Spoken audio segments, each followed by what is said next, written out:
and on today's show, I've got Meyer. Christine has been in coaching for over 20 years, optimizing the lives of impact-driven CEOs, founders, VCs, media personalities, and athletes who want to live a life aligned with their purpose, values, and internal compass, while also achieving the results they desire. She's a founding member and regular contributor to Forbes Coaches Council, a sought-after podcast guest, and the author of Keep It Simple, Smartypants. She values simplicity, integrity, empowerment, living her own highest potential, and guiding others to do the same.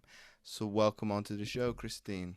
Thank you. It's really nice to be here. Oh, it's my absolute pleasure. So let's go back to the very beginnings then, before you got into your current role. Obviously, we mentioned in the introduction that you help athletes. Were you athletic yourself in a previous life? Yes, and still am. I used to be a personal trainer. Always loved to play sports, was very involved in baseball and basketball and lifting weights. And I really enjoyed training athletes. And what led me really sort of in a natural sequence, while I didn't know about life coaching back then, what I found where the disconnect was when I was training doing personal training with people was that mindset piece. So I would give them routines and I would lay all of that out and training regimens and so on.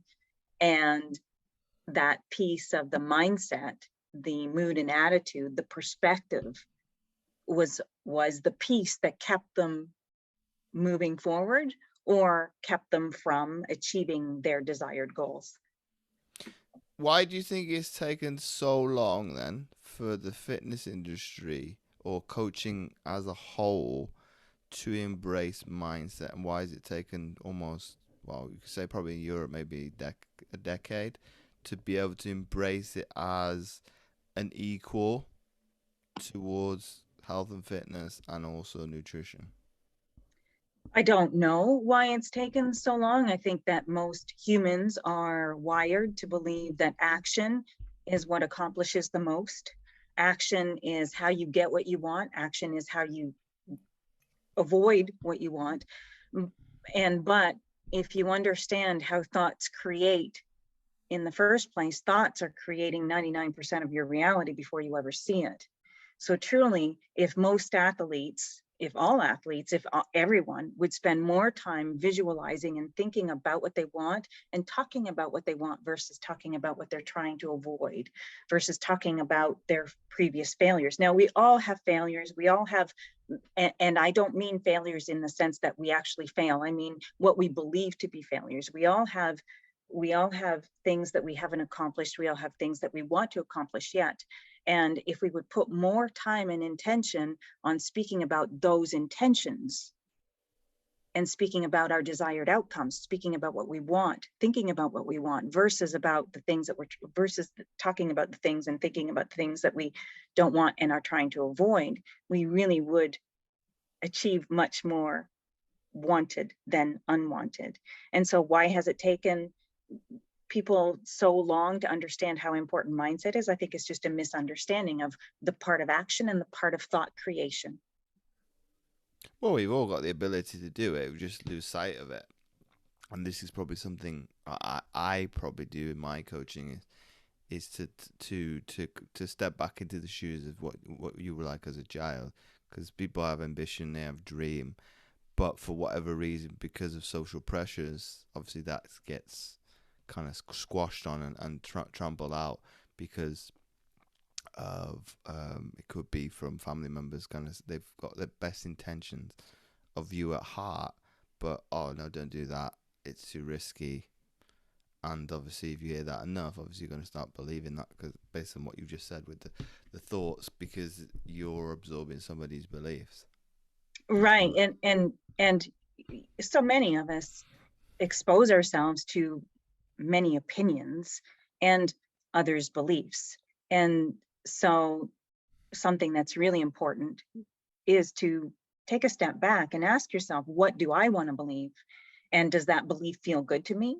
Does that belief feel aligned for me? Does that belief align me with what I want?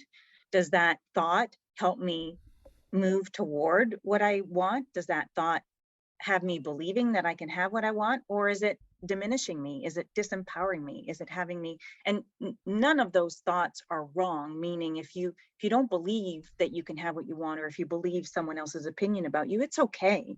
It's just, is that where you want to stay? Do you prefer to believe this or that? Do you prefer to think this or that? Does it feel better to think this or that, or believe this or that? Do you think, Christine, that's quite difficult because obviously this is rationale versus emotion? It can be, but I like to think of blending the two, rationale and emotion, not thinking only rationally without the emotion, and not thinking only emotionally without the rational thought in around it. And so if you can start understanding that every thought that you're thinking throughout the day, you're thinking thousands and thousands of thoughts, sometimes more all over the place than other times, but everything that you're thinking, you're having an emotional response. And if you can start paying attention to those emotional responses as clues to what direction those thoughts are taking you in, because every thought is like making a reservation, is like making a future reservation, really. When you think about something, whether it's happening now or about something in your future, what you're doing is you're pre-paving a future moment based on what you're thinking now and how you feel. And so if you can start integrating and paying attention to how your thoughts are feeling, not to drive yourself crazy, but more check in and see, well, that thought didn't feel very good. To think badly of myself or to diminish myself in some kind of way. I'll never get this. I'll never do this. I'm not strong enough. I'm not good enough. I'm not whatever enough. Or someone's better than I am. Instead, if you're going to compare yourself or use someone else as your focus, then decide, hey, I like that person, how they're focused. I like what they're accomplishing. I'd like that for myself too.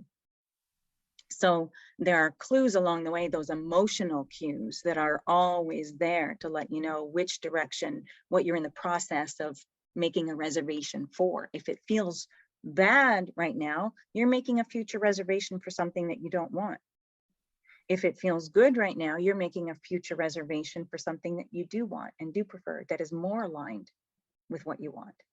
I like Does that make sense? I like how you describe that. It's definitely a different spin on than what I've heard in the past. I think especially, and I'll be vulnerable and share this with people. Great. I've got a bad notion of being very comparative, but I use it as motivation to be competitive, to strive to obviously get what that person has that is yet to is at present eluding me, but I have to achieve, which I think from what you've described of what I like about them is a probably a better way to look at it, as opposed to what I'm almost viewing it as a positive, but it's not really, because I'm envious and I want to have something that I don't have, and then obviously I'm not fully being appreciative of what I've already got. So, and envy or jealousy only happens when you're observing, focusing on something about something or someone that you want, that you're in this moment perceiving you either can't have or that you don't have. So what you're really pointed at in that moment, as indicated by that emotion of envy, is where you are, not about the possibility of becoming, not about the possibility of what you want, not about the excitement of what you could be moving toward.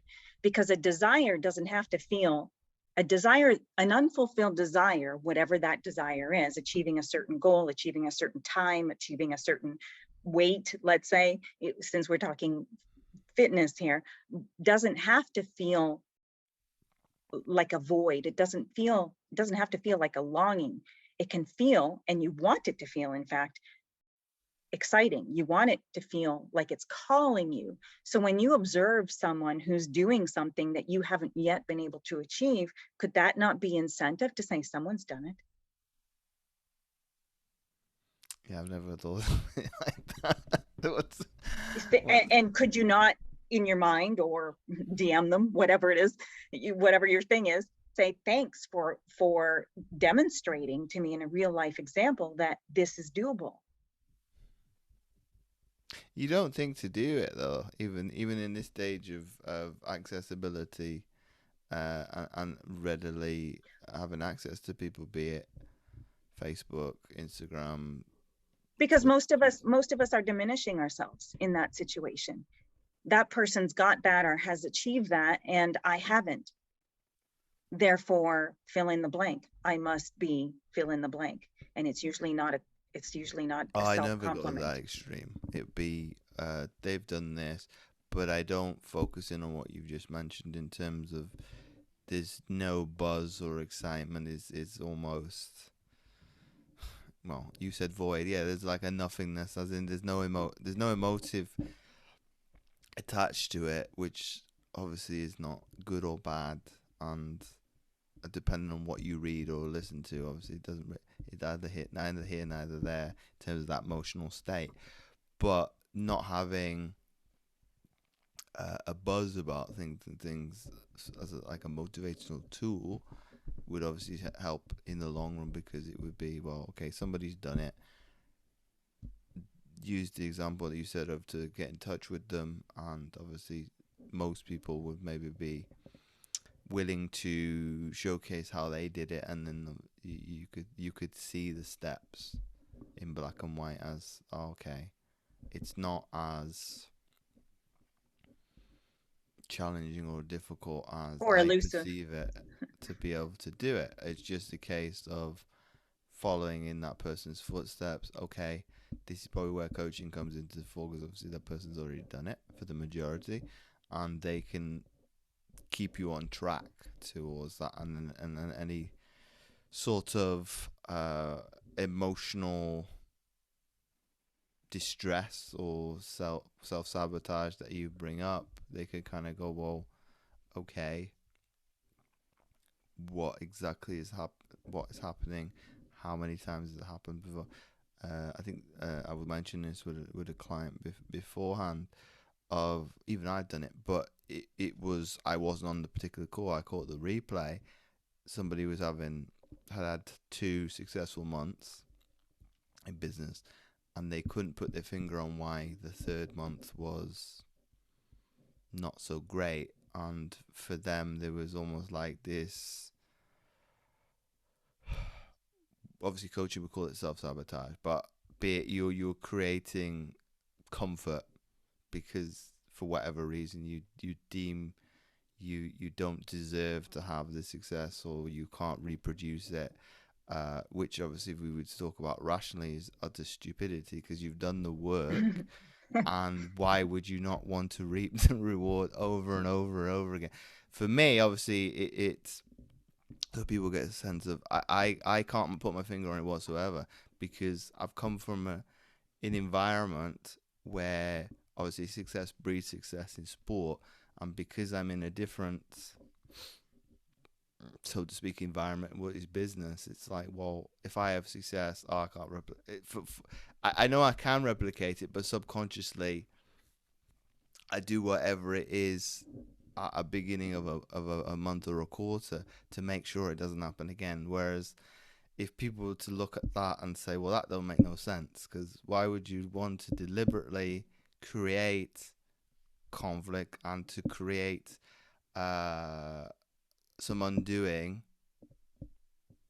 but that is obviously under the surface of certain things that I've obviously got going on subconsciously that I am aware of, but of what the trigger is, as why am I doing it.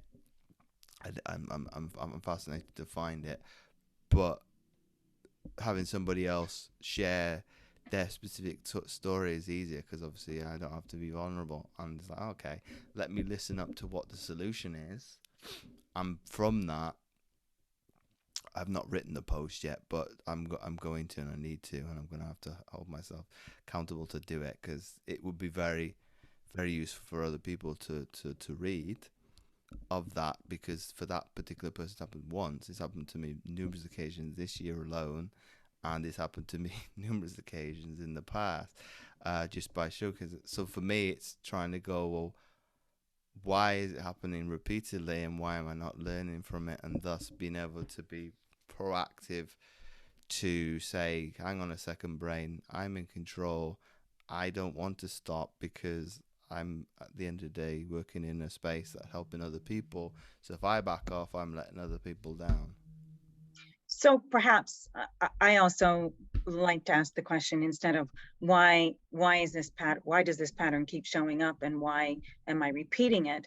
Instead is like, I'm recognizing a pattern, and I can identify it or not specifically, but the more you dig, the more there is to reveal. So and there's no bottom to sort of digging out those rabbits from that rabbit hole, because they just keep multiplying very quickly.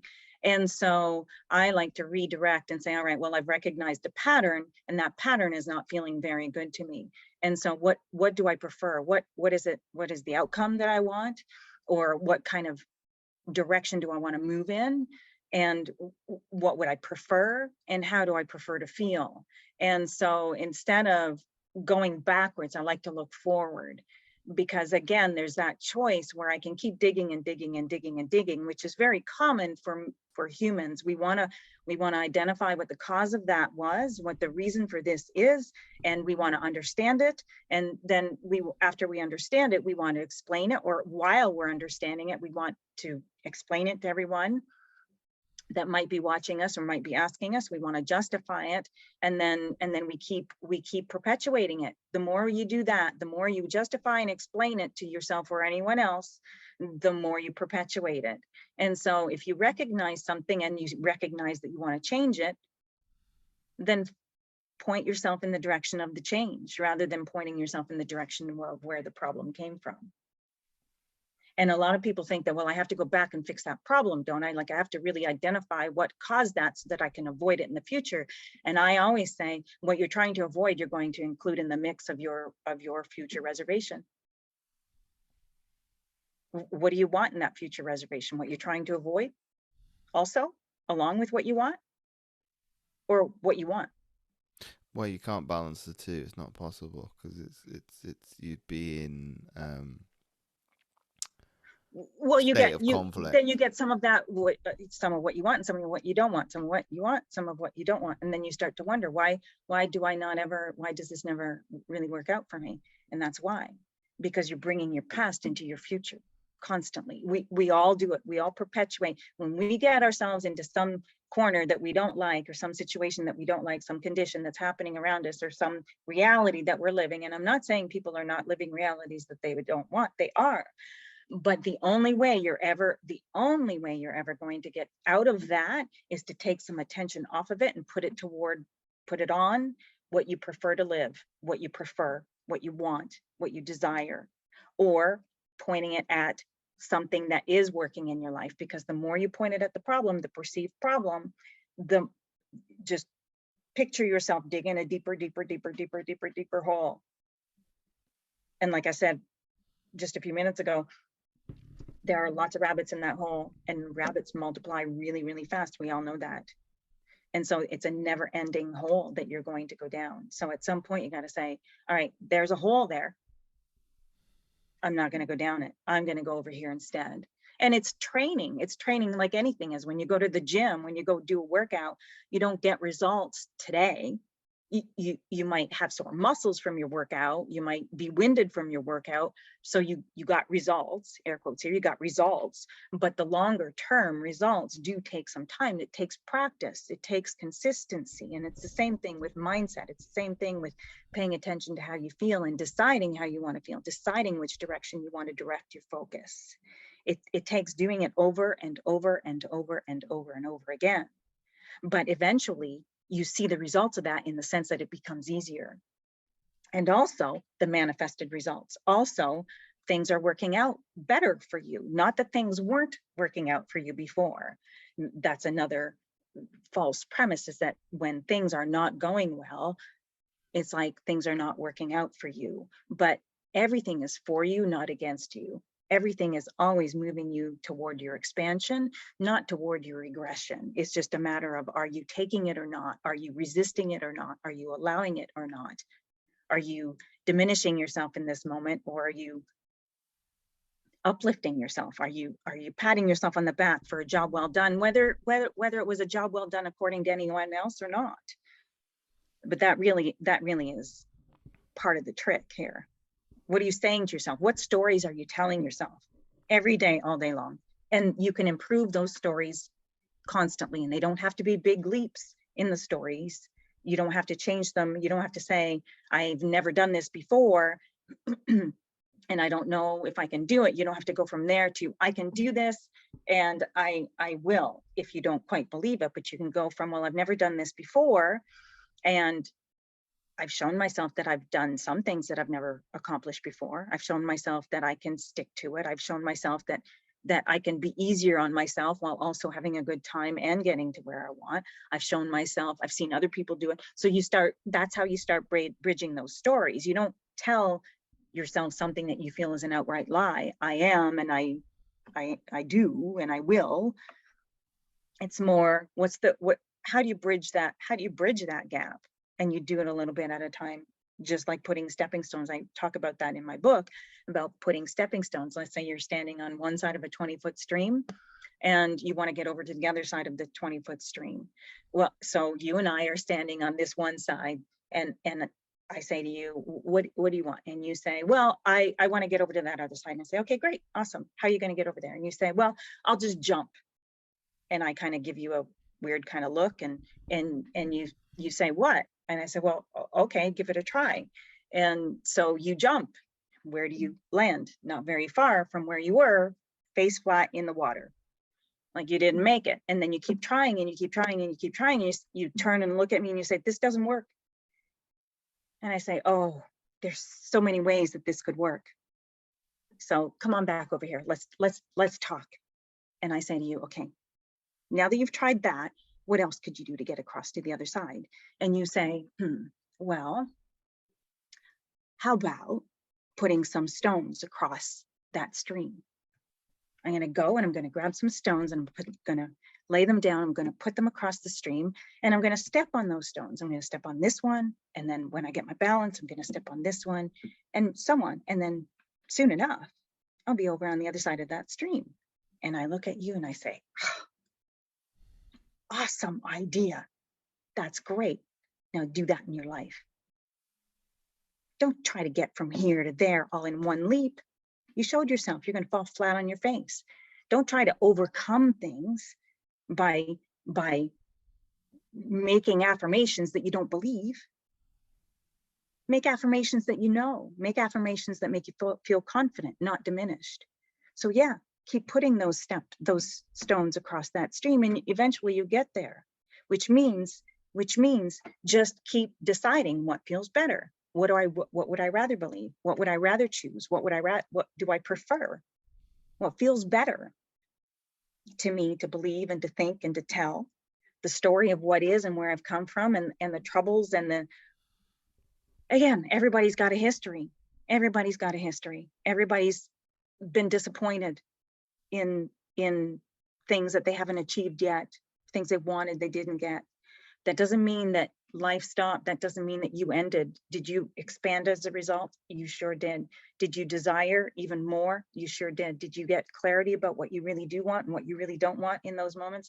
You sure did. So now where are you going to focus? Back there and justifying how you got here and explaining how you got here, or be here and say, here's where I want to go now, and then start putting those stepping stones down. Does that make sense?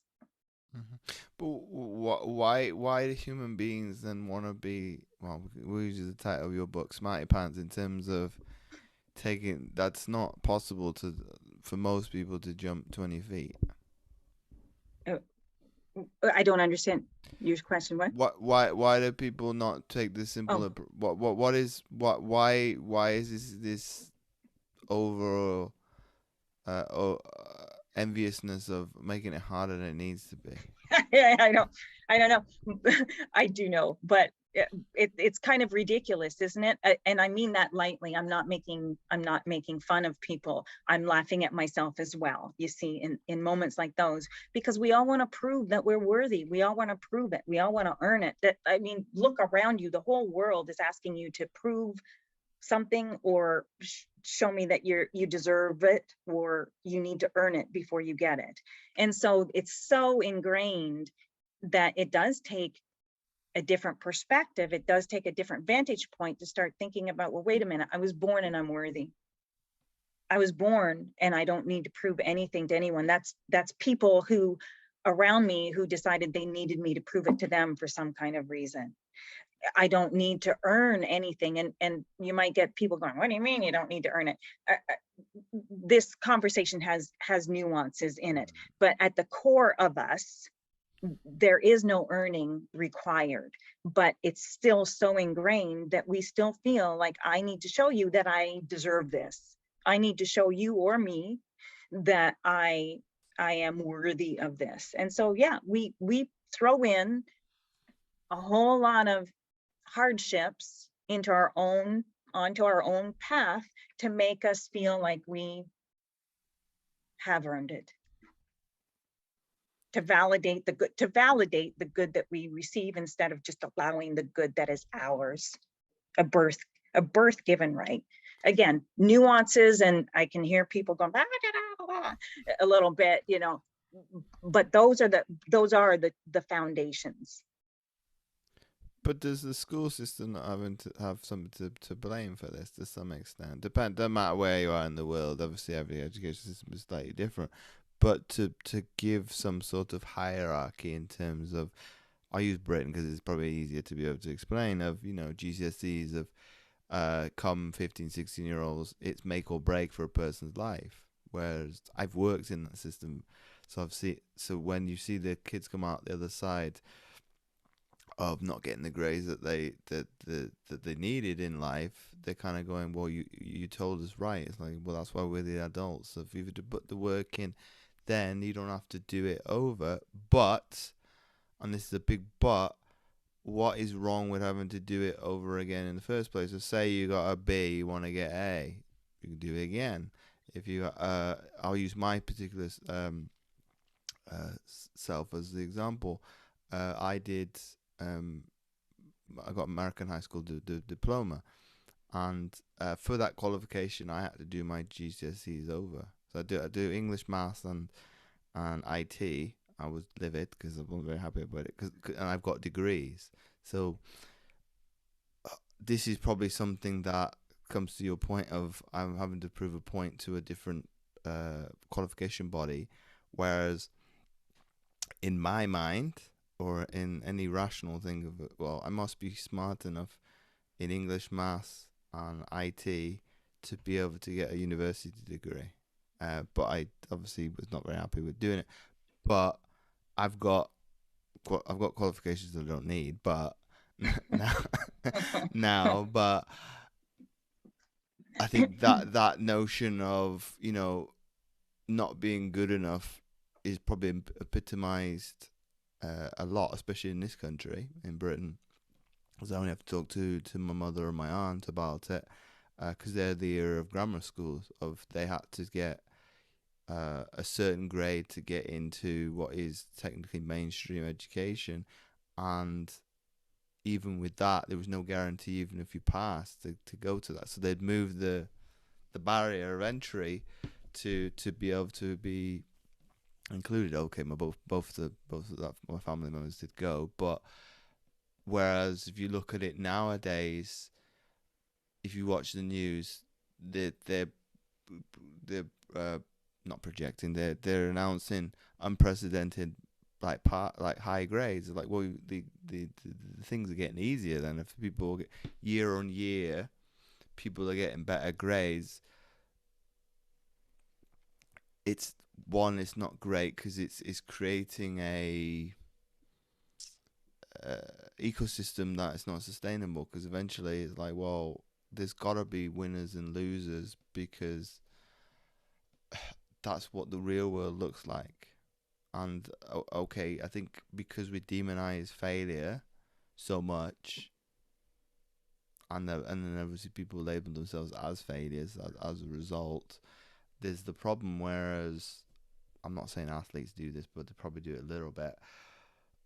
They don't value the lesson to be learned from losing, because ultimately when you don't really learn it, you don't learn anything. You might even mask some of the things that you're doing not particularly well, and if you were to lose, you would probably improve those. Whereas if you looked at failure as, okay, I work in coaching, so I pretty much speak about it all the time, of people's perspective as, I've tried within health and fitness X amount of diets and it doesn't work, and obviously they got a bad representation of themselves, of what they see in the mirror. So it's like, well, that's decades of work of call it self-sabotage, of undermining yourself and Of a belittling perspective, of of a a certain perspective. because okay, within probably medical terms as body dysmorphia, what you're perceiving isn't reality. It's this narrative that your brain is projecting outwards because of what you're reinforcing it with in terms of beliefs, thoughts, and that's just creating a picture that you are creating. So Well, and isn't it always easier to see what you've always seen? So when you get into habit, it's a habit, right? It's a habit to look at something in a particular way. And let's say in this case, it's your body. You come to see yourself through certain eyes. And so if you're not deliberately paying attention to how that feels, because whenever you look at yourself with through the eyes of not being good enough or failure, that never will never to anyone, that will never feel good. And if you took that cue right there and said that doesn't feel good, so there's got to be, so in essence I'm kind of lying to myself, this is not the truth. And you can say, well, I'm not quite where I want to be, I need to lose 10 pounds, I want to lose 10 pounds, or I want to gain more muscle, and I haven't done that yet, or I haven't accomplished a certain time, so I'm a failure. Well, no, you're not. Wherever you stand is not a point of failure. It's a point of reassessment. It's a point of clarifying what you don't want. It's a point of clarifying where you're going to, if you're a running track and the finish line is 400 meters away, you're not going to stand and look behind you. And you're not going to say, I'm not there yet. You're going to say, that's where I'm headed. That's where I'm headed. When you're 200 meters into the 400 or 800 or 1,000 or whatever it is meter run, you might feel tired, or you might feel winded, or you might feel like, oh crap, it's all the way up there. But again, you're not going to look behind you. You're not going to look behind you. You're going to stay focused on that finish line. You're going to stay focused on that line that you want to cross. And so with anything, just because you're not there yet, does that mean you failed? Or are you on your way? Or has your goal changed? Has your desired outcome changed? We're all evolving, we're all changing, we're all, and any point in time when you have what you would deem as a failure, it's not a failure. It's a point in time that you can reassess. It's a clarifying moment. What do I want to do differently? How do I want to feel differently? What do I want from now? What has this clarified for me? What has this made me want more? What has this made me want less? What do I want from here? I think you put it nicely, Christine, and I think this, what you mentioned at the beginning episode of using visualization. I've come a long way in 20 years, because obviously I was very. I shouldn't laugh about it, because it's not nice to admit to. I wasn't even willing to take on board visualization, which I think that's probably me being a teenager, because I know what ambition and dreaming is, because I've done it for so long, to the point that I think I fell asleep during the exercise. But if you were to do yoga or meditation and you lie on your back, that's one of the that's one of the things you possibly could do, as opposed to concentrating on the breathing and things like that, or focusing on what you're supposed to be doing. To the point that 20 years on, I like visualization, and it's a skill that I probably flourished later on in my sporting career because I was open, a bit more open, and probably a little bit more wiser to the idea of being able to play out a scenario into the future. For some people, they don't like doing that, but by being able to create a vivid picture in my mind of, something called, worst case scenario, if this was to happen. Okay, in sport, it's not a big deal, but worst case scenario, perfect scenario, and then somewhere in between. And okay, none of those are likely to play out, but you prepare yourself for the not for the inevitable, the eventuality of those were to arise. You've already put yourself into that position, so you're able to react more positively as a result than maybe not being prepared and falling in foul of that trap of, I'll use the negative because it's easy to make the case, oh, this hasn't worked, and then you go down a slippery slope. I think that there are a couple of distinctions I'd like to make there.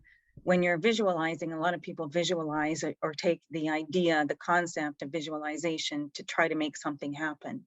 And again, we're talking a little bit of nuance here, because usually when you're visualizing, that thing hasn't happened. That's why you're visualizing it. I get it. And I'd like to add in here that when you visualize, if you can visualize more for the pleasure of it, more for the fun of it, rather than trying to make it happen. Because typically when someone is visualizing and they're trying to make it happen because it hasn't happened yet, what's most dominant in their point of attraction, what's most dominant in their expectation is it hasn't happened yet. And so they amplify that gap between where they are and where they want to be, where they are and what hasn't happened. And but if I use my example, it's generally it is going to happen. So be it, say, well, see, those are the distinctions. Then you're there and you're visualizing it for the pleasure of it. You're visualizing it because you feel already like it's going to happen. But a lot of people use visualization because they are so aware of something that hasn't happened that they're trying to make it happen with their visualization. And instead that can work against you. And now in terms of that worst case scenario, middle case scenario, and best case scenario, again, think about if you're making a future reservation for something, do you want to visualize the worst case scenario and be prepared for that? Like, what are you preparing yourself for? This is probably because my family is very pessimistic. That's probably why we throw it. That's probably why I throw it in there, because it's almost well, the wife's tale of, for preparing for a rainy day kind of perspective. Right. And I get that logic.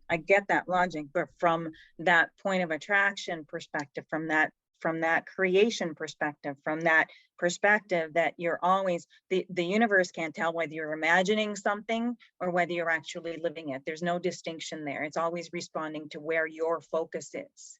And so if you're visualizing worst case scenarios, I get it. You want to be prepared for those situations so that you aren't let down, so that you're prepared. I get the logic in that, but I'd like to challenge you to start reframing that and rethinking that in that sense, because again, whatever you're visualizing, whatever you're imagining, you're preparing yourself for.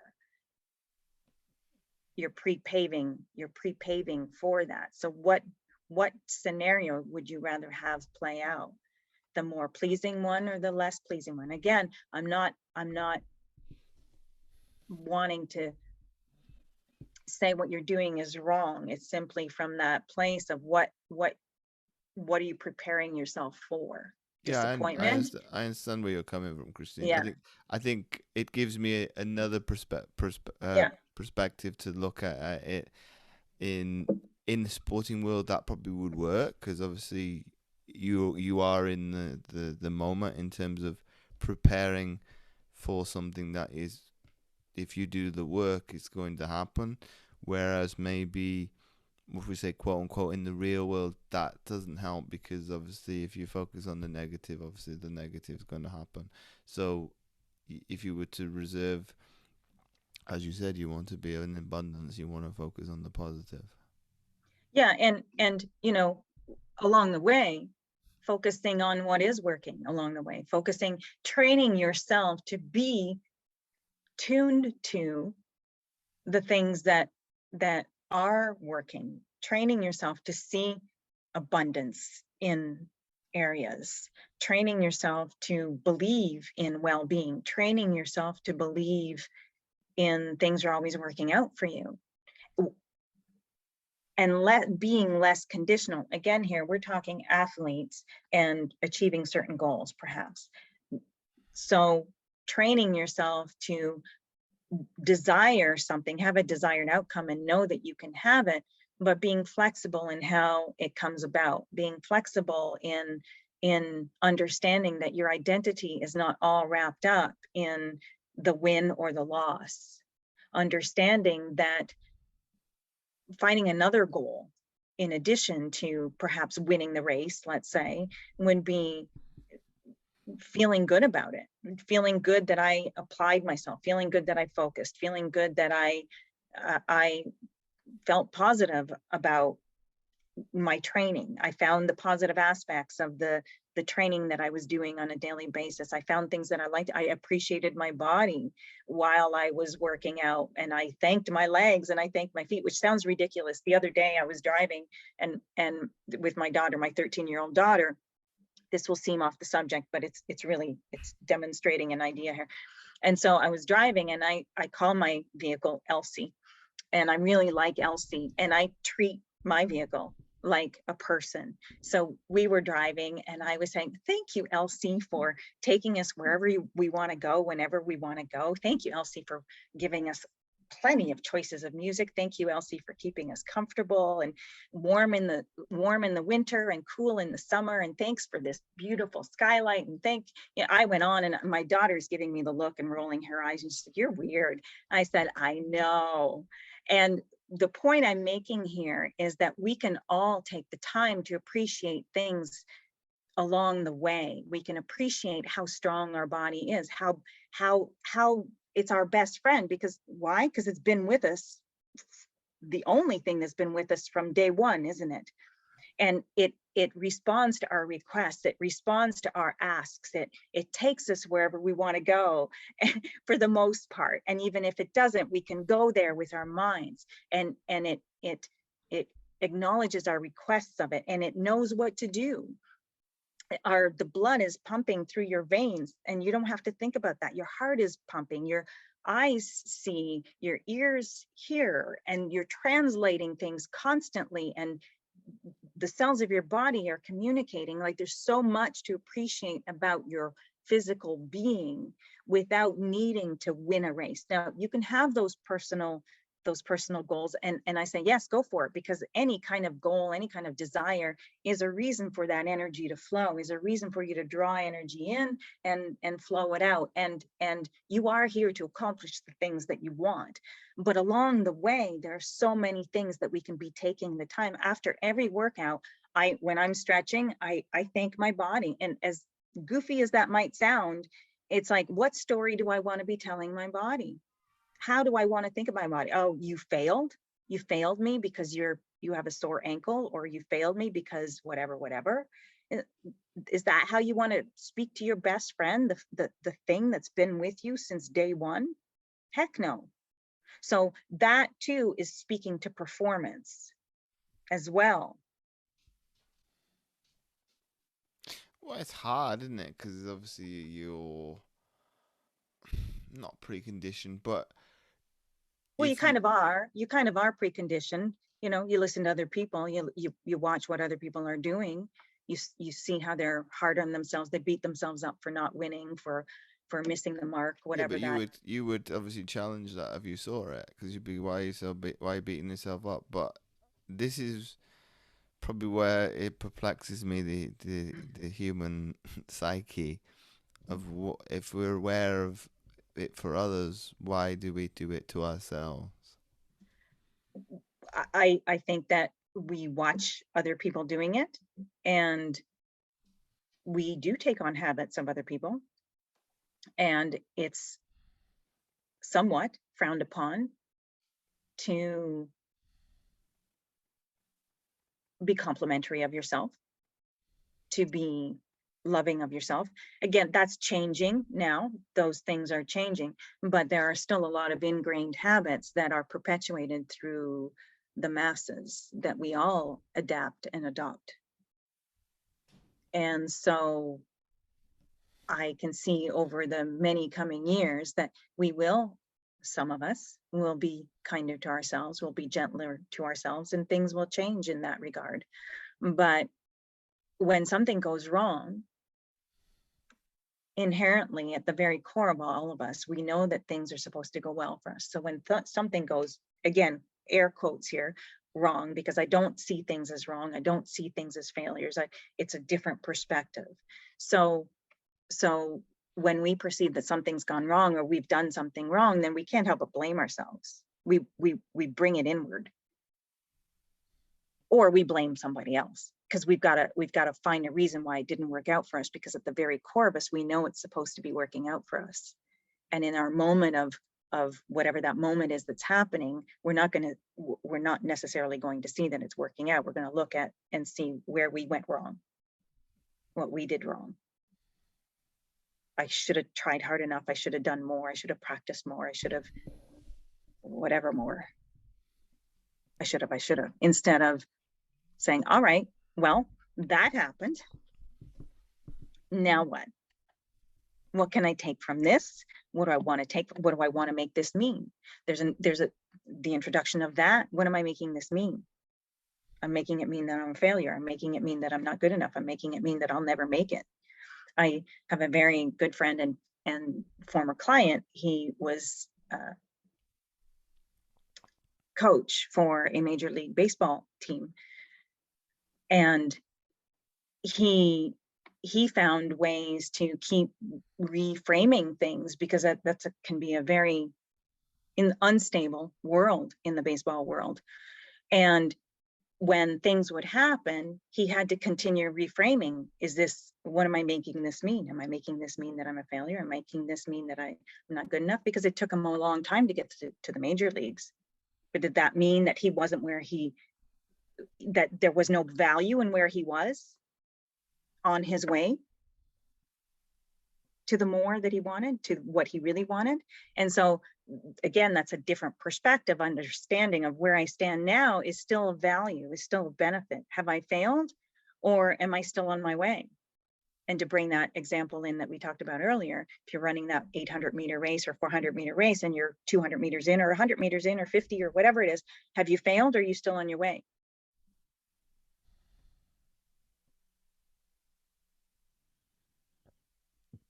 Yeah, it's a different perspective, isn't it? In terms of people don't look at it like that. But I think the ones that I think fascinating is the ones that stop. We used to do the American football analogy, on the goal line. It's like, you're almost there. Why didn't you just punch it in? That's the easy bit. Well, so to speak. As in the red zone, it's probably more difficult. But as in, you're almost there. So why start again? I think it's the perspective of, I'm going to show like my small fingers, but you could be so close to the success and you deem it a failure. But if you'd have just persevered a little bit more, and that could be hours, it could be and days. Persevered is more about,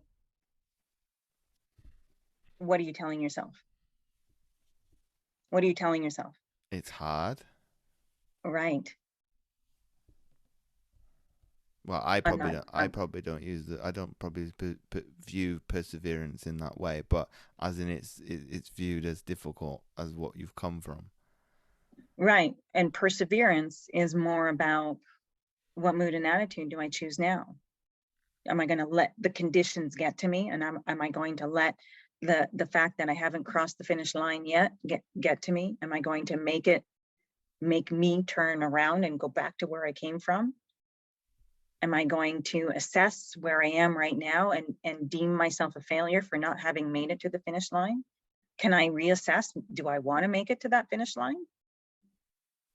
Like, there are so many questions that we can ask ourselves throughout the day about so many things. Reassess, reevaluate. How does this feel? What do I want? Is this still what I want? And yeah, things do get hard. Things are not going to be rainbows, unicorns, and cute little fluffy bunny rabbits all the time. They're just not. But what do you tell yourself in those moments?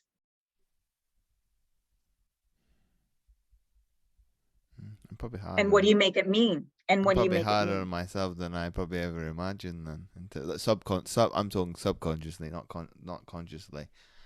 Well, and I got to challenge you on that one too a little bit, because subconsciously, we use that word a lot. And if it's subconscious, it's not affecting at all what your point of attraction is, what you're pre-paving for your future moments. Because if it's conscious, you're having a feeling about it.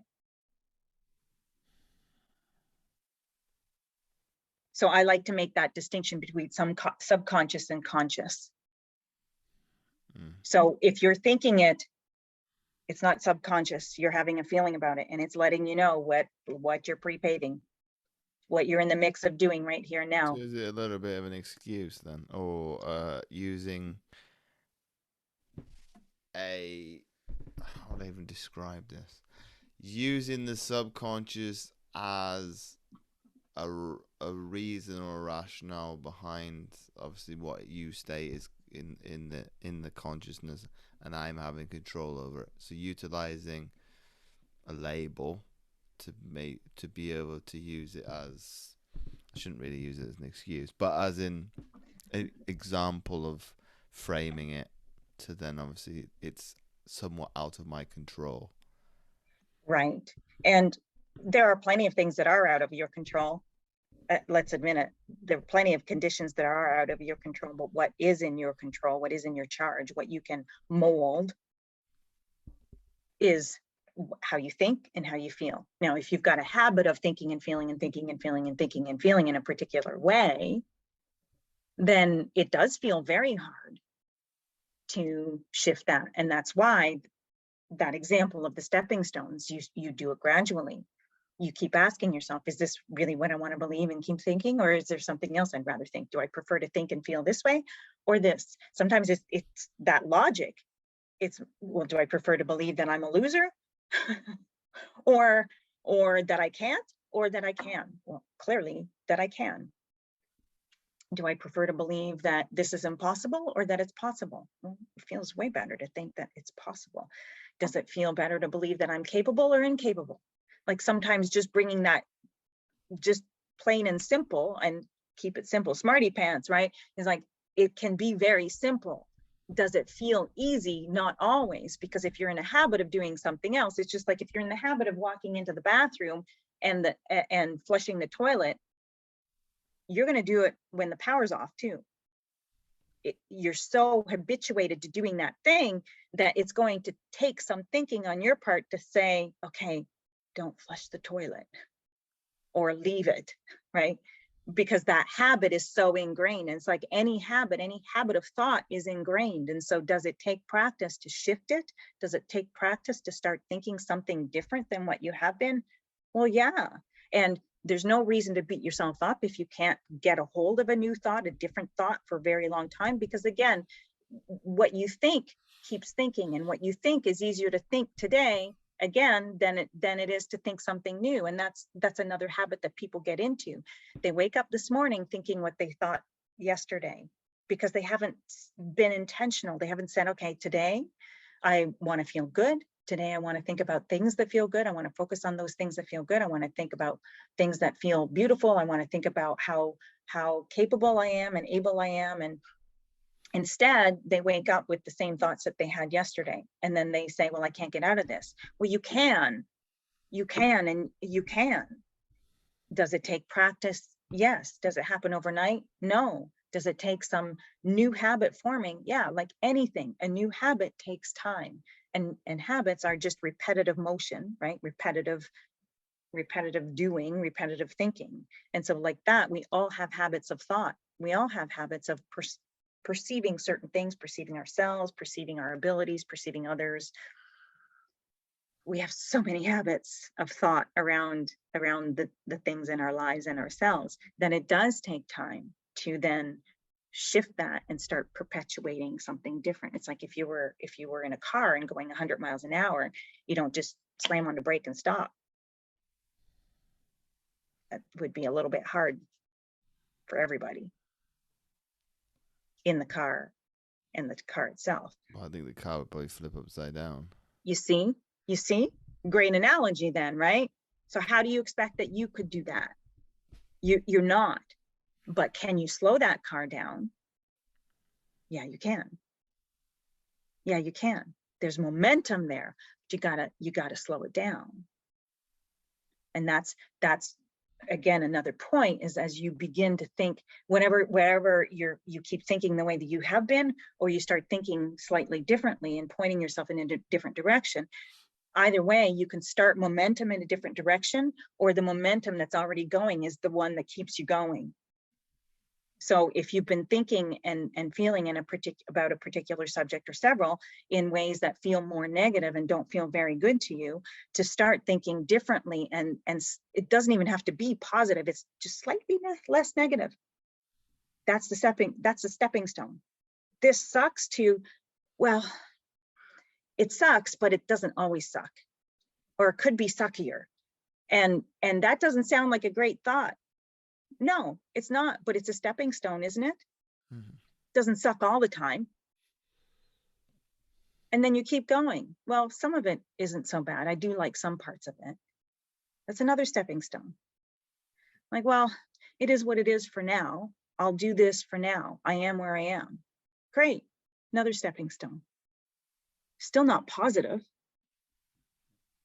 but you're not as negative. I am where I am. All right.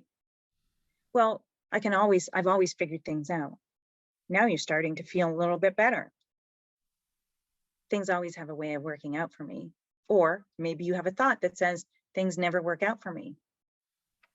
You went too far. Just leave it. You got to leave that, stand on that stepping stone and get stable where you were when you said, this doesn't suck so bad. It doesn't suck always. Let yourself be there, kind of acclimate to that place. And then when you're off the subject, when you're thinking about something else, when you're off watching a football game and having fun, you might have a different thought. It's like, this is so awesome. And then that'll loop you into a thought about your situation that will feel slightly better and more positive. It might not be all the way positive. Do you see what I'm saying here? It's like, it's a journey. It's not trying to jump that 20-foot stream and falling face flat and then calling yourself a failure. It's a journey that can be quantified. It's a journey that can be made. It's a journey that can be made with those stepping stones. Well, this has definitely changed my perspective on thinking, for sure. So, that being said, Lisa, we're coming to the end of the episode, and I like to ask this of all my guests, and we'll give you a two-parter to shake things up a little bit for me. If you got to sit down with any athlete, dead or alive for that matter, who would that be and why? I would love to sit down with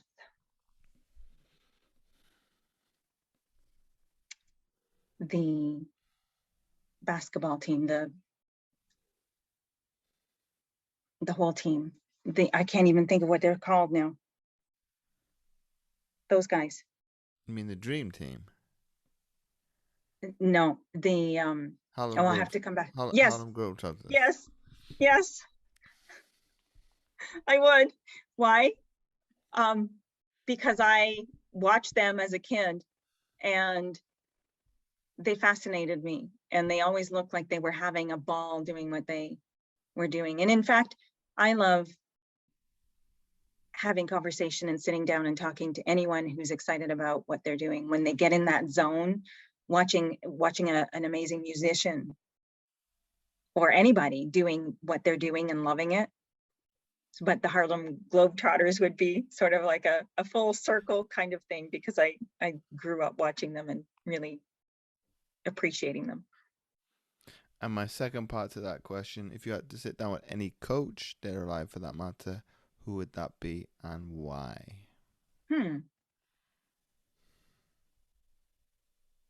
I have no one in mind on that one. I don't know. I've never thought of that. I'll have to get back to you on that one. All right. And our final question before we wrap up the episode.